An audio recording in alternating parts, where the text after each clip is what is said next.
Bonjour, donc dans cette vidéo, je vais tenter de vous montrer comment récupérer une animation flash qui serait sur internet et l'intégrer dans un cours. Donc l'animation flash que j'aimerais intégrer, en fait, je l'ai trouvée ici sur un site Passeport Santé. Et voici cette animation que je peux donc afficher ici dans une fenêtre et qui me propose de la prévisualiser. Donc j'aimerais que cette animation-là soit effectivement intégrée à l'intérieur de mon ENT.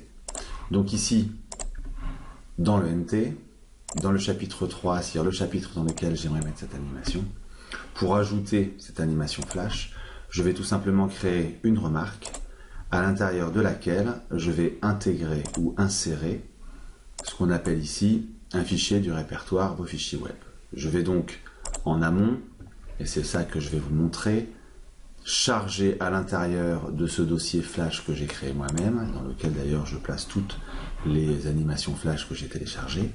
Comment donc placer cette animation flash à cet endroit-là?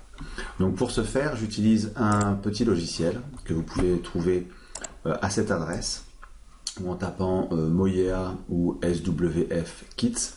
Vous arriverez sur cette page et dans Product, vous allez pouvoir ici, je crois que c'est dans les outils, voilà, trouver le Free Flash Downloader, donc c'est cette page-là. Et en cliquant ici sur le bouton télécharger, vous pourrez le télécharger. Attention, il y a peut-être quelques publicités à désactiver au moment de l'installation, faites attention et cochez ou décochez avec prudence. Une fois que ce logiciel est installé sur votre ordinateur, l'icône ressemble à ça, et le logiciel en lui-même est très très simple. Donc c'est une petite fenêtre comme celle-ci qui s'ouvre, dans lequel vous allez pouvoir placer l'adresse de la page qui contient l'animation. Donc ici, ça va bien évidemment être cette page-là qui contient l'animation. Donc ça va être l'adresse exacte, pardon, qui est ici, qu'il va falloir que je rapatrie. Donc ici, je vais CTRL-C, copier, et ensuite retourner dans mon logiciel, et ici, coller tout simplement. On voit bien que ici, cette adresse est la même que celle-ci. Voilà. Et ensuite, en tapant sur Go, il va me proposer dans cette petite fenêtre toutes les animations flash que contient justement cette page. Donc ici, on retrouve l'animation. Pour le vérifier en cliquant dessus, je vais avoir une prévisualisation de l'animation flash. Et une fois que cette animation flash a été sélectionnée, il se peut que vous ayez plusieurs animations flash dans une même page. Je vais pouvoir ici directement télécharger. Alors moi, j'utilise en général plutôt le clic droit. Et en faisant un clic droit ici, je vais pouvoir ici télécharger soit celle sélectionnée, soit celle checkée, mais en fait, là ici, c'est la même. Donc, le téléchargement vient d'être effectué, une petite coche verte me l'indique bien, et je vais toujours, en faisant un clic droit, pouvoir me rendre dans le dossier dans lequel a été téléchargé par défaut cette animation flash. Donc, je l'ouvre et je vois que mon animation se retrouve ici. En général, c'est par date que je vais pouvoir ici, en cliquant sur les en-têtes de colonne, vous pouvez classer par date croissante ou décroissante. Je vois bien aujourd'hui à 16h44, j'ai bien téléchargé, il est 16h44, je viens de télécharger ce petit fichier SWF. Une fois qu'il est téléchargé, il ne me reste plus à l'intérieur de l'ENT qu'à aller.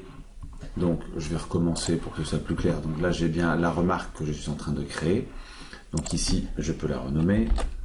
Et je vais pouvoir aller dans les fichiers du répertoire. Donc si je n'ai pas en amont directement placé dans le répertoire flash le fameux fichier qu'on vient de télécharger avec le logiciel, je peux le faire d'ici. Donc je peux ici charger le fichier et aller le chercher. Donc je vais aller le chercher dans le dossier par défaut. Alors pour la petite histoire, le dossier par défaut en fait, il est situé en général, quand vous installez le petit logiciel qui télécharge le flash, il vous fait dans mes documents un dossier Moyea.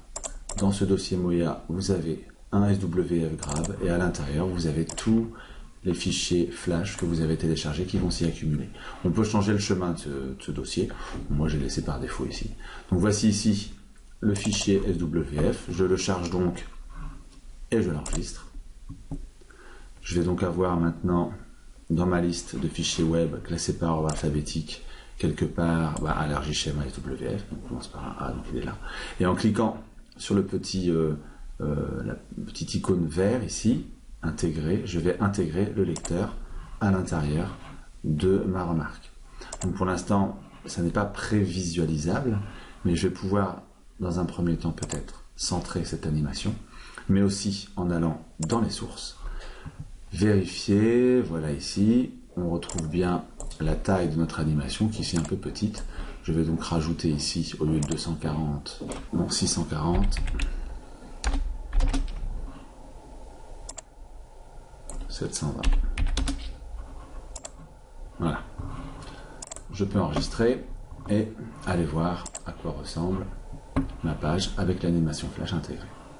Donc ici, l'animation va se lire et se dérouler directement dans le NT. L'avantage de cette technique est que l'animation flash, on pourrait la mettre sous forme d'un lien à l'intérieur de l'ENT.